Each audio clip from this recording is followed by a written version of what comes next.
नमस्ते, स्वागत है आपका इस वीडियो में। आज है आपका 22 ऑफ जनवरी और उसी के साथ-साथ अगर आपके चैनल पर नए हैं तो लाइक, शेयर, सब्सक्राइब ज़रूर कर दीजिएगा। कोई भी क्वेश्चन कोई कमेंट सेक्शन में पूछ सकते हैं। व्हाट्सएप, टेलीग्राम ग्रुप को हमारा जो है वो जॉइन कर सकते हैं और profitnumber.com में जाके आपको सारा जो आर्टिकल है सब कुछ आपको मिल जाएगा। तो यहाँ पे ऐसे देख पा रहे हैं कि आज का या हर दिन का जो हेडलाइन होता है वो सारा हेडलाइन हम कवर करते हैं। उसका ब्रीफ हम आपको बता देते हैं। उसी के साथ-साथ हमारे वेबसाइट में जाके आपका जो इम्पोर्टेंट न्यूज़ है उसको हम अच्छे तरीके से कवर करते हैं कि इसका क्या इम्पैक्ट होता है, लॉन्ग टर्म, शॉर्ट टर्म सारा चीज़ हम कवर करते हैं ताकि आपको पता चले कि एक न्यूज़ का जो इम्प्लीकेशन होता है, जो मैं वीडियो में तो डेफ़िनिटली कवर करता हूँ, बट वहाँ पे बहुत सारी न्यूज़ जो है वो कवर नहीं कर पाता हूँ। तो अगर इसके बारे में अगर आपको जानना है तो फिर हमारे वेबसाइट में जाइए, लिंक आपको डिस्क्रिप्शन में दिया हुआ है, वहाँ पे आप मेंबरशिप लेके पूरा जो आर्टिकल्स है सब कुछ आप एक्सेस कर सकते हैं। स्टॉक एनालिसिस भी वहाँ पे दिया हुआ है। तो चलिए मूव करते हैं।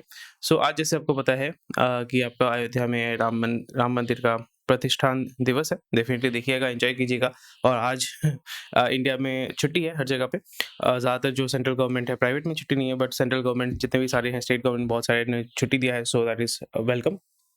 तो अगर आपको छुट्टी है तो भैया एन्जॉय कीजिए, अगर छुट्टी नहीं है तो फिर मोबाइल में देखिए, अपने घर वालों के साथ एन्जॉय कीजिए। चलिए मूव करते हैं। आज का सबसे बड़ा न्यूज़ क्या है? Lenders and finance companies power India inc's double digit growth या double digit profit growth. So bottom line ये है कि हमने ये देखा है कि ऑलरेडी हमने इसके बारे में लास्ट वीक बहुत ही डिटेल्स में बात किया था। हमने ये बात किया था कि जितने भी सारे बैंक है, एचडीएफसी हो गया, फेडरल बैंक हो गया, bank of Baroda, IndusInd bank, ऐसे जितने भी सारे बैंक्स हैं उन्होंने अपना रिजल्ट निकाला है, क्वार्टरली रिजल्ट। वहाँ पे हमने क्या देखा है कि बहुत अच्छा उन्होंने आपका जो है प्रॉफिट उठाया। हर एक बिज़नेस जो है वो प्रॉफिटेबल है। Primarily HDFC is the main driver. फिर हमने देखा कि जिस दिन उसने रिजल्ट डिक्लेयर किया था, स्टॉक जो है बहुत बुरी तरीके से गिरा है, घोड़ा जो है बेचना शुरू कर दिया है।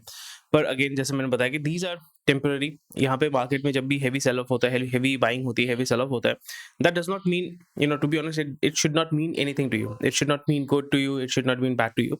बट आपको ये देखना पड़ेगा कि बहुत बार ये होता है कि मार्केट गिर रहा है बट आपका जो है पोर्टफोलियो वो ऊपर की तरफ जा रहा है।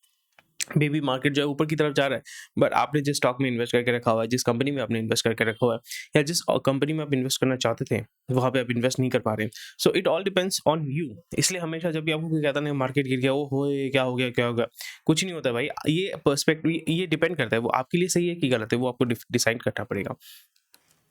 The third quarter result season for Indian companies has revealed significant trend of sustained year-on-year double-digit growth in both aggregate revenue and net profit. This has been primarily fueled by the banking and financial sectors. In financial terms, the aggregate revenue refers to the total revenue generated by all companies collectively, while net profit is the profit remaining after the expenses. Definitely आपको पता होगा gross profit, net profit क्या होता है, ये आपके लिए homework है। दोनों में अंतर क्या होता है मुझे definitely comment section में बताएगा। After all expenses have been deducted from the total revenue, the banking and the financial sectors, often considered the backbone of an economy, have played a pivotal role in this, indicating robust financial environment in India. This surge in profit could potentially lead to increased investment and expansion in these segments, furthering boosting economic growth and stability. So this is a very important very important news for you. इसलिए मैंने इसको जो important news है वो सारे सारे को जो है मैंने हाईलाइट करके रखा हुआ है। सो इससे आपको क्या समझ में आ रहा है कि जो लेंडर्स हैं, फाइनेंस कंपनीज हैं, उन्होंने आपका इंडिया इंक का जो है डबल डिजिट प्रॉफिट ग्रोथ में मदद किया है। सो जैसे मैंने बताया कि 2 साल पहले, 3 साल पहले, ठीक है, 4 साल पहले जिन लोगों ने केपेक्स में पैसा डाला था, केपेक्स के लिए आपके पास 2 तरीके से आप फंड रेज़ कर सकते हैं। एक होता है डेट के माध्यम से, एक होता है इक्विटी के माध्यम से। जो भी आपका कंपनी आपका आईपीओ में आया है या आपका स्टॉक मार्केट में अवेलेबल है, उसने क्या किया, अ पोर्शन ऑफ इट्स इक्विटी यानी ओनरशिप को उसने मार्केट में सेल किया है और जो आप परचेज़ करते हैं पब्लिक मार्केट में थ्रू स्टॉक, जो आप स्टॉक परचेज करते हैं that is the ownership of the company. तो बहुत बार कंपनीज को क्या चाहिए होती है, पैसा चाहिए होता है। जैसे आपका इंफ्रास्ट्रक्चर कंपनी हो गया, लॉजिस्टिक्स कंपनी हो गया या सीमेंट कंपनी हो गया, वो क्या करते हैं, डिबेंचर के माध्यम से आपका पैसा उठाते हैं या बॉन्ड के माध्यम से जो है वो पैसा उठाते हैं। बैंक जो है कल लास्ट दिन मैंने बात किया था 81 बॉन्ड के माध्यम से वो पैसा उठाते हैं। तो जब भी आप पैसा उठाते हैं और उस पैसे को आप क्या करते हैं, बिजनेस को एक्सपैंड करने के लिए प्राइमरीली आप देखोगे डेट को या पुराना जो डेट है उसको पे करने के लिए या एक्सपेंशन करने के लिए या किसी कंपनी को एक्वायर करने के लिए। जैसे टाटा ने, आपने देखा टाटा ने रिसेंटली आपको क्या किया, 3,500 करोड़ उठाया किसको, 2-3 कंपनीज को खरीदने के लिए। जो आपका कैपिटल फूड्स आई थिंक है, आपका चिंगचोंग या चिंग, हाँ सॉरी चिंगचोंग है, सॉरी चिंग और स्मिथ एंड जोन्स जो है उसको परचेज करने के लिए और आपका ऑर्गेनिक इंडिया को परचेज करने के लिए। So this is how it works. जब भी आप केपेक्स इन्वेस्टमेंट करते हैं तो केपेक्स इन्वेस्टमेंट का जो इनिशियल जो आपका बेनिफिट है या उसका जो रिटर्न है आपको इमीडिएटली नहीं मिलता, ओवर पीरियड ऑफ टाइम मिलता है। वही आपको देखने को मिल रहा है कि जो उन्होंने 2 साल पहले, 3 साल पहले, 1.5 साल पहले जो इन्वेस्ट किया था या किसी बैंक को एक्वायर किया था, वो अभी आस्ते आस्ते आपको रिजल्ट देना शुरू करेगा। दैट्स वाई जो लेंडर्स हैं और जो फाइनेंशियल कंपनीज है they have helped the India inc to reach double digit profit growth. Eruditus जो है वो अभी ज्वाइन कर रहा है, आपका रिवर्स फ्लिप कर रहा है। इट इज़ आपका सिंगापुर बेस्ड कंपनी है। Eruditus might be founded in India, might be founded by an Indian, but it's a Singapore based company. जो कंपनी का जो एंटिटी है that is registered in Singapore. तो अभी वो क्या करना चाहते हैं, they want to come back to India, क्योंकि यहाँ पे जितने भी सारे कंपनीज हैं they are going to move towards IPO. क्योंकि अभी जो हालत है, बाइजू का हालत बहुत ही खराब है। Byju had opportunity to take Aakash, actually Aakash को तब उन्होंने परचेज किया था when Aakash was preparing for an IPO. तब जो है अचानक से हमने न्यूज़ देखा कि बाइजू जो है इसको खरीद रहा है, उसको खरीद रहा है, व्हाइट हैट को खरीदा, आकाश को खरीदा $1 बिलियन देके या 900 मिलियन डॉलर को देके। फिर यूएस बेस्ड कुछ कंपनीज को परचेज किया। So they were spending a lot of money there. But अभी क्या है कि Byju is struggling and BlackRock ने उसका 22 बिलियन जो वैल्यूएशन था वहाँ से $1 बिलियन वैल्यूएशन में वो लेके आ चुके हैं। अपने एम्प्लॉयज को सैलरी नहीं दे पा रहे। a lot of bad stuff which is going on there. So इसलिए हमें क्या देखने को मिलेगा, जैसे मैंने कहा था कि 2020 was the golden period where अगर आपने किसी एडटेक को शुरू किया था you would easily get any funding, but अभी जो है the whole industry is consolidation वहाँ पे हो रहा है। वहाँ पे जैसे होता है ना कि growth होता है फिर consolidation होता है, वही हमें यहाँ पे देखने को मिल रहा है that the segment, especially the edtech segment is going to consolidate and जो भी companies हैं which wants to survive and जो यहाँ पे एग्जिट देना, क्योंकि बहुत सारी कंपनीज जिन्होंने फंड रेज किए, जैसे यहाँ पे एरोडिटस है, मैं इसकी बात नहीं कर रहा हूँ, I am not talking specifically about Eruditus, बस ऐसे बहुत सारे कंपनीज हैं जिन्होंने पैसा लिया है। और पैसा जब भी आपको कोई देता है, अपनी कंपनी में कोई भी इन्वेस्ट करता है, तो उसका मेन ऑब्जेक्टिव होता है वो अपने पैसे को बढ़ाना चाहते हैं, उसको जैसे 25 दिन में पैसा डबल, वैसा वाला स्कीम यहाँ पे टिपिकली होता है। 25 दिन में नहीं होता है, पर जो वीसी होते हैं जो आपके स्टार्टअप में इन्वेस्ट करते हैं, उनका मेन ऑब्जेक्टिव होता है कि किस तरीके से हम आईपीओ के माध्यम से एग्जिट ले सकते हैं। एग्जिट चाहिए, सबको एग्जिट चाहिए। तो जब भी कोई भी इन्वेस्टर जो है पैसा डालता है कंपनी में, स्टार्टअप में, वो चाहता है कि जितना जल्दी हो सके हम यहाँ से एग्जिट चाहते हैं। सो अभी एरोडिटस जो है वो आपका नियर अबाउट कुछ $1 बिलियन कंपनीज का वैल्यूएशन है। They want to move into India, move back to India, जैसे आपका फोन पे इंडिया में मूव बैक किया था। एंड मे बी एक अभी इमीडिएटली नहीं, बट आफ्टर अ क्वार्टर, सो मतलब 6 महीना बाद, 9 महीने बाद आपको ये देखने को मिलेगा the Eruditus is going to file for an IPO. और यहाँ पे मेन ऑब्जेक्टिव होगा, सॉफ्ट बैंक जितने भी सारे बड़े बड़े इन्वेस्टर्स हैं, वीसी हैं, उनको ये एग्जिट देना चाहेंगे। And you will be seeing that you know they are going to do that exit within 9 months, ताकि ये जो एडटेक में जो कंसोलिडेशन हो रहा शुरू हो रहा है या गिरना शुरू हो रहा है, उससे जो है उस समय अगर आप एग्जिट दे देते हैं तो it will be good for the founder and for the investors as well. Realtors seek higher sops for home buyers. तो यहाँ पे रियल एस्टेट जो डेवलपर है वो बोल रहे हैं कि भाई टैक्स बेनिफिट दीजिए ताकि हमारा जो घर है वो बिके, जो हम बना रहे हैं वो बिके। This includes proposal of increasing deduction on principal repayment of home and home loan पे थोड़ा सा वो चाहते हैं कि भाई थोड़ा सा उसमें अफोर्डेबल हाउसिंग जो लेना चाहते हैं, या मिडिल इनकम ग्रुप या लो इनकम ग्रुप या मिडिल क्लास, जो लोअर मिडिल क्लास या अपर मिडिल क्लास है जो उसको लेना चाहते हैं, उसको जो है लॉन्ग टर्म कैपिटल गेन्स इसमें थोड़ा सा आप उसको बेनिफिट दीजिए, ताकि लोग जो है पैसा यहाँ पे डालेंगे। मेनली सॉप्स जो है वो चाहिए होता है आपका प्राइमरी किस लिए चाहिए होता है, ताकि लोग जो है उसको परचेज करें। Shops is primary incentive.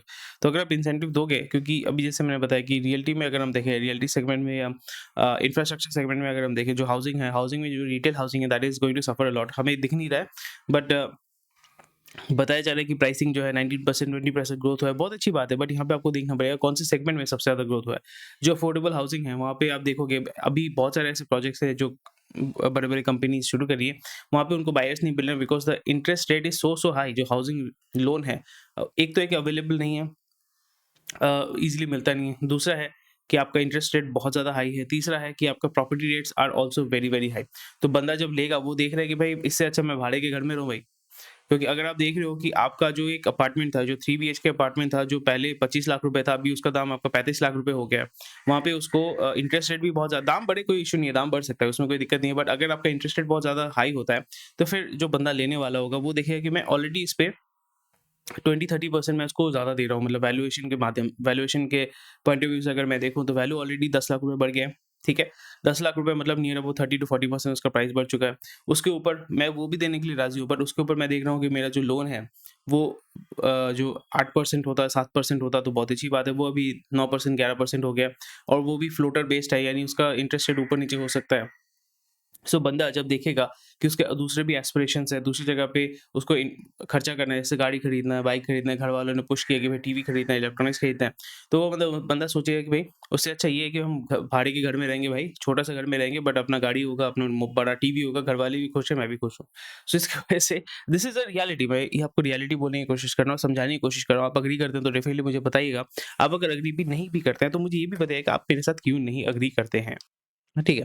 तो ये सारी चीज़ें हैं और यहाँ पे जैसे मैंने बताया कि after a point of time ये बैंकरप्ट डिक्लेयर होना शुरू हो जाएँगे। ऑलरेडी नोएडा, ग्रेटर नोएडा में बहुत सारे बिल्डर जो है दे हैव डिक्लेयर्ड बैंकरप्सी। बहुत सारे प्रोजेक्ट जो है वो झूल चुके हैं। सो ऐसा नहीं चाहते हैं। Typically government does not want it, banks do not want it and definitely the real estate companies also don't want it. So देख सकते हैं। सेल ने आपके 2 डायरेक्टर्स को निकाल दिया है on anti graft ombudsman order. So this is very interesting, इसलिए मैं वही बोलता हूँ कि जो बाबू लोग होते हैं, बाबू लोग जब भी जितने दिन आपका पीएसयू को चलाएँगे this is going to happen, corruption is going to happen. बहुत अच्छी बात है। And next thing is UP, Bihar, Rajasthan send most construction workers to Gulf. पहले ये अपोजिट था। पहले प्राइमरीली आपका बंगाल, केरला इस एरिया से जो है सबसे ज़्यादा मतलब आपका गल्फ जीसीसी यानी गल्फ कोऑपरेशन काउंसिल यानी जो गल्फ कंट्रीज़ है वहाँ पे जाते थे। अभी जो है यूपी, बिहार, राजस्थान और तमिलनाडु से जा रहे हैं, which is quite interesting because UP भी पहले ये होता था कि केरला ये सारे एरिया से सबसे ज़्यादा जाते थे जीसीसी में और बिहार या राजस्थान, यूपी से लोग केरला ये सब जगह पे जाते हैं। बट अभी डायरेक्टली उत्तर प्रदेश, बिहार, राजस्थान से they are going to GCC which is very good. And यहाँ पे जैसे मैंने बताया कि we have to become the world's largest labour exporter because हमारा जो है ओवरवेलमिंग पॉपुलेशन है, पॉपुलेशन बहुत ज़्यादा हाई है, we are the largest populated country in the world. और सबसे बड़ा एडवांटेज ये होता है कि Indian diaspora throughout the world हमारा है।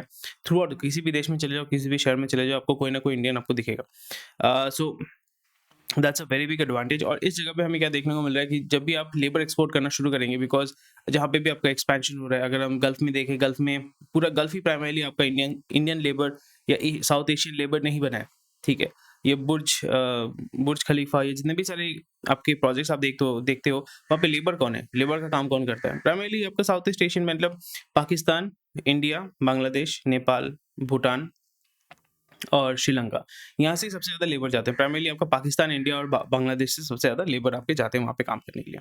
सो डेफिनिटली वहाँ पे दिरहम में वो पैसा कमाते हैं, एईडी में पैसा कमाते हैं, अरब एमिरेट दिनार अरब एमिरेट दिनार उसका दिनार का उसमें पैसा कमाते हैं, दिरहम में पैसा कमाते हैं। तो जब आप कन्वर्ट करते हैं सो दैट इज़ मतलब घर में आप पैसा भेज पाते हो तो घर में जो लोग हैं वो कंफर्टेबली रह पाते हैं। So that is what we are able to see. और इज़राइल पैलेस्टाइन का जो कॉन्फ्लिक्ट है वहाँ पे भी बताया गया कि लेबर शॉर्टेज है और इंडिया का इसलिए इंडिया सबके साथ अच्छा टाई अप करके रखा हुआ है कि यहाँ से हम लेबर भेज सकते हैं, 1.5-2 लाख का लेबर भेज सकते हैं, वहाँ पे वो काम कर सकते हैं। Low skilled, no skilled, low skilled, semi skilled, high skill तो हमारे जा ही रहे हैं, वो तो ब्रेन ड्रेन तो हो ही रहा है। बट अगर हम लो स्किल, सेमी स्किल को भी यहाँ से एक्सपोर्ट कर पाते हैं, so that can be also a very big source of income for India because जो बंदा जाएगा वहाँ पे वो तो अपना घर छोड़ के तो नहीं जाएगा, वो वापस डेफिनिटली आएगा, पर वो पैसा वापस भेजेगा and that is going to help us improve our forex reserve. So that is how it is. और जिंदल स्टील के जो एमडी है उन्होंने बताया कि इंपोर्ट ड्यूटी अब रॉ मटेरियल में हटाइए ताकि हम जो है उसको बिजनेस को ग्रो कर सकें। और रिसेंटली हमने देखा कि जिंदल स्टील ने बहुत अच्छा रिजल्ट दिखाया है। सो यहाँ पे देख सकते हैं this is one big news actually. ये एक्चुअली बड़ा बड़ा न्यूज़ है। Financial 23 states loan guarantees triple in 6 years to 9.4 lakh crore. So जितने भी सारे स्टेट गवर्नमेंट्स हैं वो अभी लोन के ऊपर डिपेंड कर रहे हैं अपने स्टेट को चलाने के लिए, which is not a very good thing. और यहाँ पे हमें ये देखने को मिल रहा है कि जो कलेक्शन है, टैक्स कलेक्शन है या वहाँ पे जो इकोनॉमिक ग्रोथ है उस लेवल पे नहीं हो रहा है जितना उनका एक्सपेंस हो रहा है। Zero emission cars alone can help lower air pollution and oil imports. I don't agree with it, but बोल रहे तो अच्छी बात है। Focus on subscriber addition could be hurting Jio's ARPU. ARPU अभी जिस लेवल पे आ चुका है ना, अभी सब जो है क्योंकि मार्केट में डुओपोली है, आपके पास दो ही ऑप्शन है, एयरटेल और जियो। दोनों के अलावा आपके पास कोई ऑप्शन नहीं है। वीआई लोगे नेटवर्क नहीं मिलेगा, बीएसएनएल लोगे तो नेटवर्क अभी नहीं मिलेगा क्योंकि मैं खुद भी यूज़ कर रहा हूँ। सो आपके पास कोई ऑप्शन बचता नहीं है, तो आप जियो और एयरटेल को जब भी यूज़ करते हैं तो पहले कितना था 139 समथिंग ऐसा कुछ था। फिर अभी हो गया 169, फिर वो अभी कुछ बढ़ के आपका हो गया 199। तो अभी एआरपीयू तो डेफिनिटली ग्रो कर रहा है, बट अगेन जियो का main objective is not ARPU. अभी उनका ऑब्जेक्टिव है किस तरीके से मैं डेटा का जो मार्केट है इंडिया में उसको कैसे मैं कंसोलिडेट कर सकता हूँ।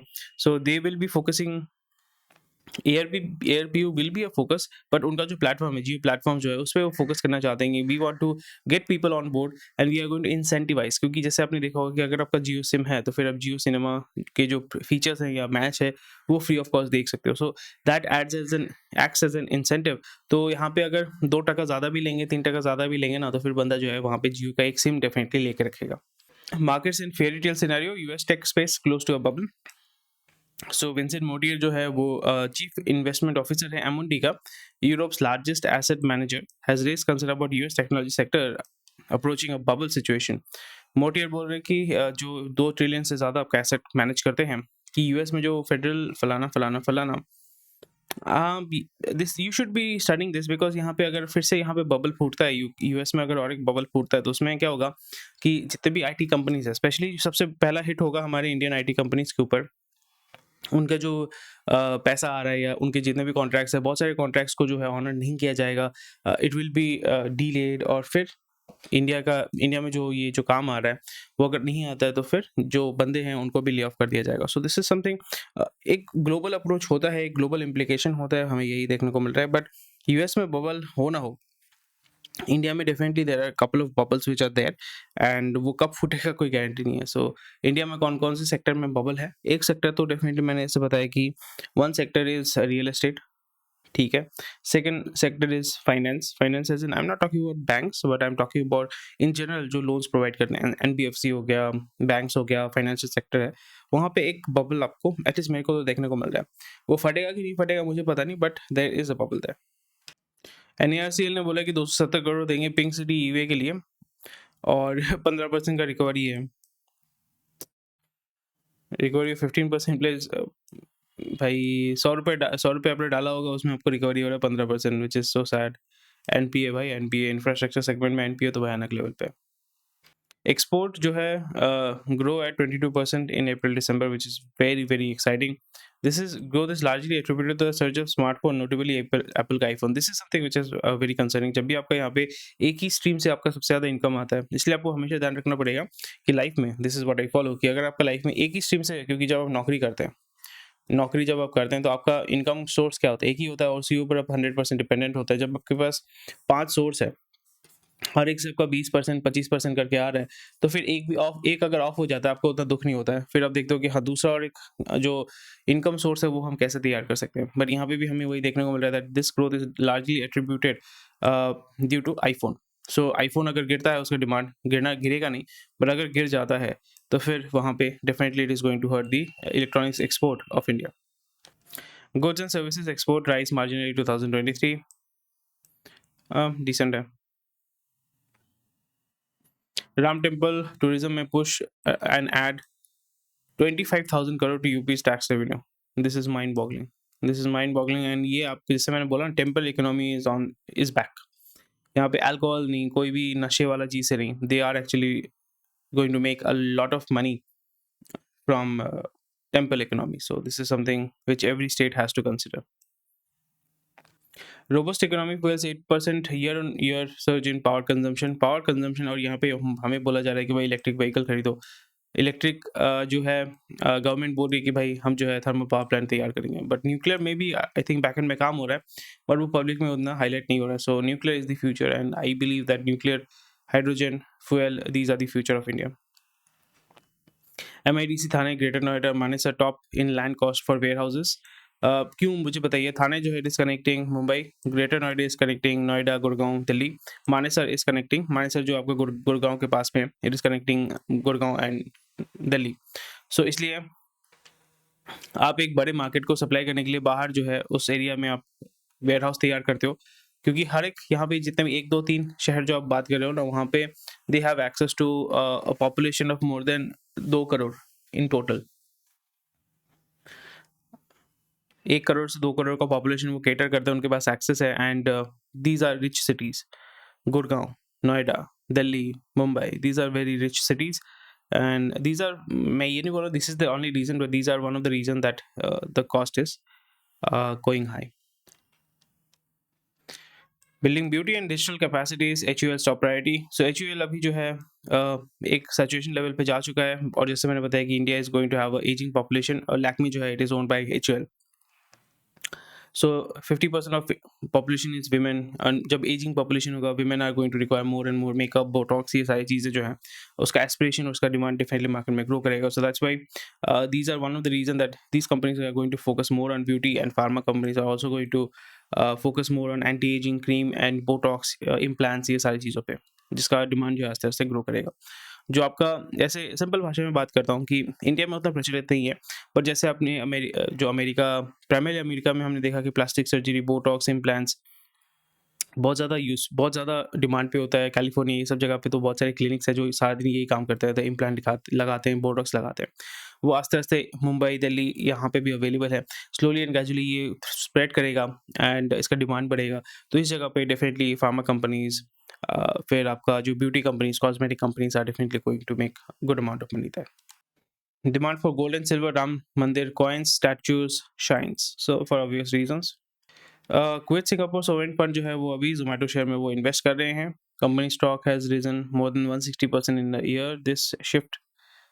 सो सोवरेन फंड अगर डाल रहे हैं तो थोड़ा सा लॉन्ग टर्म अप्रोच रहेगा इनका।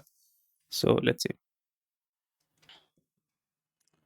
चलो, thank you for watching this video. कोई भी क्वेश्चन क्वेरी कमेंट सेक्शन में बता सकते हैं, और ज़्यादातर न्यूज़ जो है वो मैंने कवर कर दिया। और उसी के साथ-साथ अगर आप इस चैनल पे नए हैं और वीडियो आपने देख लिया तो बहुत अच्छी बात है, हमारे वेबसाइट में जाइए और सारा जो है चेक कीजिए, एक्सेस कीजिए, और फिर हर एक जो न्यूज़ है हम कवर करते हैं वो भी चेक कीजिए। हमारे व्हाट्सएप चैनल को जॉइन कीजिए, हमारे टेलीग्राम चैनल को जॉइन कीजिए। कोई भी क्वेश्चन क्वेरी कमेंट सेक्शन में बताइए। स्वस्थ रहिए, मस्त रहिए और आज के दिन को एन्जॉय कीजिए। जय श्री राम, जय हिंद।